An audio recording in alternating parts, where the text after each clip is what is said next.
10,000 सालों से भटक रहा था, अचानक योग निद्रा से जाग उठता है। महाभारत के युद्ध में श्री कृष्ण द्वारा छल से गुरु द्रोण का वध कर देने के बाद जब अश्वत्थामा को पिता की मृत्यु का समाचार मिलता है तो वो क्रोध से पागल हो जाता है। क्रोध की ज्वाला में जलते हुए अश्वत्थामा आधी रात गए पांडवों के शिविर में पहुंचकर उनके बालकों की हत्या कर देता है। अंधेरे में अश्वत्थामा को ऐसा प्रतीत होता है कि शिविर के अंदर 5 पांडव सो रहे हैं, जबकि वे पांडव ना होकर पांडव पुत्र थे। बालकों की हत्या करने के बाद अश्वत्थामा विचलित हो जाता है और उसी समय अपने शिविर की ओर लौट जाता है। कौरवों के पास जाकर जब वो दुर्योधन को पांडव पुत्रों की हत्या की बात बताता है तो दुर्योधन भी क्रोध से भर उठता है। अश्वत्थामा, तुम मेरे परम मित्र हो, किंतु युद्ध के नियमों के विरुद्ध सूर्यास्त के पश्चात पांडवों के शिविर में घुसकर वो भी निहत्थे निर्दोष बालकों की हत्या करके तुमने बहुत बड़ा पाप किया है। मैं तुम्हारे पाप का भागीदार नहीं बनना चाहता, इसलिए इस समय यहां तुम्हें शरण नहीं मिलेगी। तुम यहां से जा सकते हो।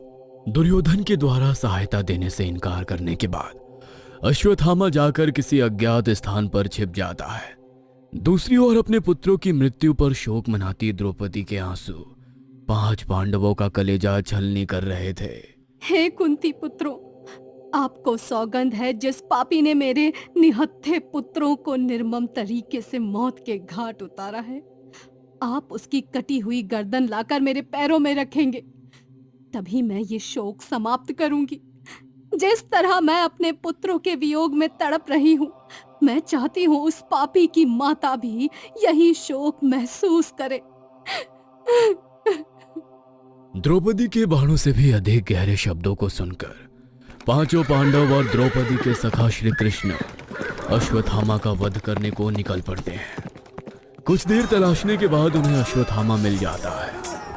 अश्वत्थामा को देख अर्जुन उसे युद्ध के लिए ललकारता है, जिसे अश्वत्थामा स्वीकार कर लेता है। दोनों के बीच भीषण युद्ध शुरू हो जाता है। युद्ध की अग्नि में जल रहा अश्वत्थामा सृष्टि की परवाह किए बगैर पिता के द्वारा दिया गया ब्रह्मास्त्र अर्जुन के ऊपर छोड़ देता है। जब अर्जुन ने देखा कि अश्वत्थामा ने उसकी ओर ब्रह्मास्त्र का प्रयोग कर दिया है तो वो भी समय गवाए बगैर अश्वत्थामा की ओर ब्रह्मास्त्र चला देता है। जब ऋषि मुनियों ने देखा कि अश्वत्थामा और अर्जुन दोनों ने ब्रह्मास्त्र का प्रयोग कर दिया है तो उन्हें संपूर्ण सृष्टि की चिंता सताने लगी और वो उनके युद्ध के बीच में आ गए। ये कैसा अनर्थ कर दिया आपने?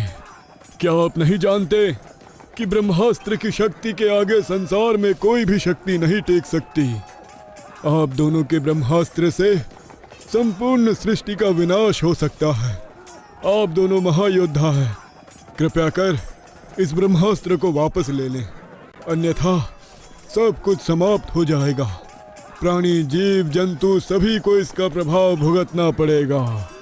ऋषि मुनियों के बार बार समझाने पर अर्जुन अपना ब्रह्मास्त्र वापस खींच लेता है, किंतु अश्वत्थामा को ब्रह्मास्त्र रोकने का या वापस लेने का ज्ञान ही नहीं था, इसलिए उसने ऋषि मुनियों से अपना ब्रह्मास्त्र वापस लेने में असमर्थता जाहिर कर दी। उसी क्षण अश्वत्थामा के मन में एक बार फिर कपट जागा। अभिमन्यु की विधवा उत्तरा गर्भवती है। यदि मैं कोख में पल रहे बच्चे की ओर ब्रह्मास्त्र घुमा दूं तो एक और दुश्मन का सफाया कर सकता हूं। ऐसा सोचकर अश्वत्थामा अपना ब्रह्मास्त्र उत्तरा की ओर मोड़ देता है।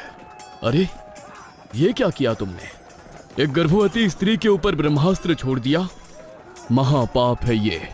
ब्रह्मास्त्र छोड़ने के बाद उसको रोक पाना संभव नहीं था, इसलिए इससे पहले कि कोई भी कुछ कर पाता, अश्वत्थामा के ब्रह्मास्त्र के कारण अभिमन्यु की विधवा उत्तरा के गर्भ में पल रहे शिशु की मौत हो जाती है।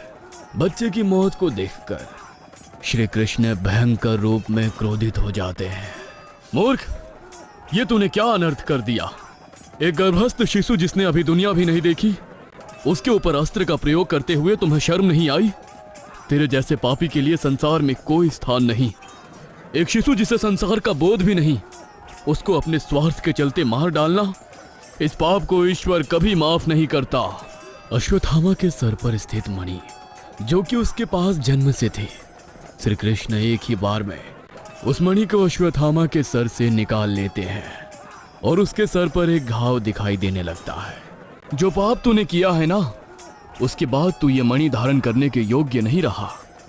ये मणि तुझे नर श्रेष्ठ बनाती थी, किंतु ये निकृष्ट कार्य करके तूने श्रेष्ठ होने का गौरव सदा के लिए खो दिया। ये संसार अब तुझे तेरे बल और पराक्रम के लिए नहीं जानेगा।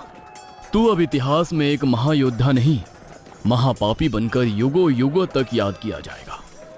मैं तुझे श्राप देता हूं कि तेरा चिरंजीवी होने का वरदान तेरे लिए अभिशाप बन जाएगा। तेरे सर पर बना जख्म कभी भरेगा ही नहीं।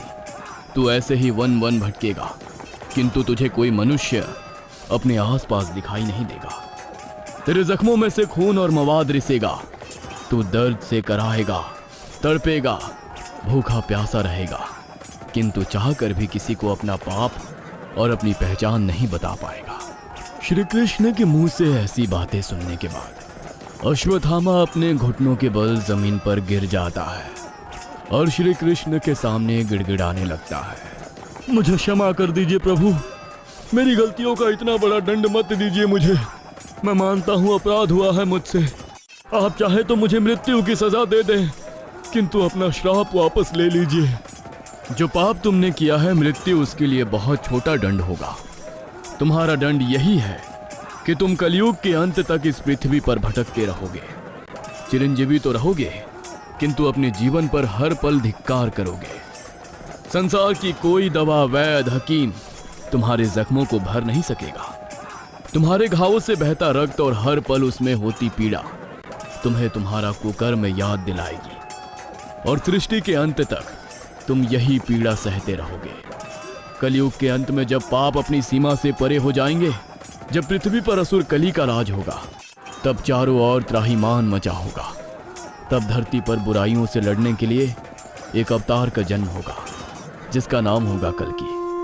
कल्कि भगवान विष्णु का अंतिम अवतार होगा, जो धरती पर जन्म लेकर पाप का नाश करने आएंगे। पाप और धर्म की उस लड़ाई में तुम्हें धर्म का साथ देना होगा और तभी तुम इस पाप से मुक्त हो सकोगे। आखिर कब तक यह धर्म देखकर भी आंखें बंद करके बैठना होगा मुझे? पृथ्वी पर हर पल बढ़ रहे पाप और अधर्म को चुपचाप बैठकर सिर्फ देखते रहना और निर्दोषों की चीखों को सुनने से बड़ा दर्द और क्या होगा प्रभु? अपने घाव और पीड़ा तो मैं सह भी जाऊं, किंतु ये अधर्म, पाप, बलात्कार, हत्या कैसे सहूं ये सब? आखिर कब तक मेरी करनी का दंड मुझे भोगना होगा? कलयुग में बढ़ रहे पाप अब मेरी सहन शक्ति से परे हो रहे हैं प्रभु। जिस मित्रता के लिए श्री कृष्ण ने पांडवों की छोटी और कमजोर सेना को चुना, अर्जुन के साथ अपनी मित्रता साबित करने के लिए अवतार होते हुए भी सारथी बनकर रथ चलाना स्वीकार किया, ताकि युद्ध भूमि में समय समय पर अपने मित्र का मार्गदर्शन कर सके। आज मित्रता के नाम पर हो रही छल कपट तो सामान्य सी बात है। जटिलतम अपराध करने से भी मनुष्य चूक नहीं रहा। प्रतिदिन बढ़ते पाप से जो नकारात्मक ऊर्जा उत्पन्न हो रही है, प्रतिदिन बढ़ते पाप से जो नकारात्मक ऊर्जा उत्पन्न हो रही है, उससे कली की शक्तियां नियमित रूप से बढ़ती ही जा रही है। और कली की शक्तियां जितनी बढ़ेंगी, इस युग में पाप उतना ही बढ़ता जाएगा। मनुष्य के दिमाग को कली की शक्तियों ने अपने काबू में कर लिया है। हर वो व्यक्ति जिसके मस्तिष्क पर क्रोध, वासना, कपट, लालच, भ्रष्टाचार छाया हुआ है, वो कली के प्रभाव में है। वे सभी असुर कली की सेना के लायक हैं। जब कली अपने वास्तविक स्वरूप में आ जाएगा, तो अपनी शक्तियों से इन सभी मनुष्यों को अपना दास बना लेगा, जिनके अंदर नकारात्मकता भरी हुई है। और जिस प्रकार आज का मनुष्य इन सभी विसंगतियों में गिरा है, वो दिन दूर नहीं कि कली ही इस धरती का स्वामी बन जाएगा। ये बलात्कारी, भ्रष्टाचारी, चोर, लुटेरे सब कली को ही अपना भगवान मानेंगे। जो उन्हें कुकर्म करने की आजादी देगा, उनके लिए तो वही उनका भगवान होगा। धरती पर स्त्रियों को देवी की तरह पूजा जाए, द्रौपदी की तरह फिर कभी किसी स्त्री का अपमान ना हो सके। इसीलिए नवदुर्गा में 9 दिनों तक स्त्री के 9 रूपों की पूजा की जाती है। किंतु इस कलयुग में नवरात्रि में 9 दिन जिन कन्याओं को देवी स्वरूप पूजा जाता है, 10वें दिन से ही उन कन्याओं के प्रति मनुष्य का नजरिया बदल जाता है। शाम का समय है, दिन बस ढलने को ही है। सड़क से गुजरती लड़कियों के कदमों की गति अपने आप तेज हो गई है, क्योंकि वो जानती है कि अंधेरा होने से पहले यदि वो घर नहीं पहुंची तो उनकी सुरक्षा की जिम्मेदारी ये समाज नहीं ले पाएगा। मोना को आज ऑफिस से लौटते हुए थोड़ा लेट हो गया था। रात के तकरीबन 8 बजे होंगे। सर्दियों की ठंडी शाम थी। सड़कें लगभग सुनसान थी। कुछ गिने चुने लोगों के अलावा वहां कोई और नजर नहीं आ रहा था। तभी मोना को अपने पीछे से कुछ कदमों की आहट सुनाई देने लगती है। घबरा कर वो पीछे मुड़कर देखती है तो 3 लड़कों को उसके पीछे आता हुआ महसूस करती है। मोना के दिल की धड़कन बेहद तेज हो गई थी। उन लड़कों के कुछ भी कहने से पहले ही मोना तेज कदमों से अपना बैग संभाल कर घर की ओर जाने लगती है। अरे मैडम, कहाँ जा रही हो अकेले अकेले? बताओ, हम छोड़ देते हैं। वैसे भी इतनी रात को अकेले जाना सेफ नहीं है। मोना ने लड़कों की बात का कोई जवाब नहीं दिया। उसने मदद की उम्मीद में आसपास नजर दौड़ाई। सामने ही 2 लड़के खड़े आपस में बातें कर रहे थे। ये कुछ शरीफ नजर आ रहे हैं, इनसे मदद मांगती हूँ। मोना तेज कदमों से लड़कों के पास जाती है और धीमी आवाज में कहती है, प्लीज हेल्प मी, ये लड़के मेरा पीछा कर रहे हैं। अरे चल भाई, किसी के पचड़े में फंसने की जरूरत नहीं है। खुद लेकर आई होगी लड़कों को अपने पीछे और अब यहाँ हमें फंसाने के चक्कर में है। प्लीज मेरी बात पर यकीन करिए, मैं वैसी लड़की नहीं हूँ। प्लीज हेल्प करिए मेरी। ये लोग बहुत दूर से मेरे पीछे आ रहे हैं और गंदे गंदे कमेंट्स पास कर रहे हैं। मेरा फोन भी डेड हो गया है। प्लीज। देखो मैडम, माफ करो, हमें दुर्गा पूजा में जाना है। आज जागरण है, वी आर गेटिंग लेट। दोनों लड़के तेजी से अपनी बाइक स्टार्ट करके वहां से निकल गए थे और पीछे से आते हुए लड़कों ने मोना को चारों तरफ से घेर लिया था। एक और सारा संसार माता के भजनों में खोया हुआ था। दूसरी ओर सड़क पर चलती लड़की को 4 मनचले घेर कर खड़े थे। दूर कहीं से माता के जयकारों की आवाज उनके कानों में पड़ रही थी और इधर चारों मनचले उसे ऐसे सहमे देख बेशर्मी से हंस रहे थे। जयकारों की आवाज मोना के कानों पर ढीली पड़ने लगी थी और अब उसे सिर्फ उन लड़कों के भद्दे कमेंट ही सुनाई दे रहे थे। मनचलों के पीछे काला साया लहरा रहा था, जो बीच सड़क पर एक स्त्री की गरिमा को तार तार होते देखकर गर्व से अट्टहास कर रहा था।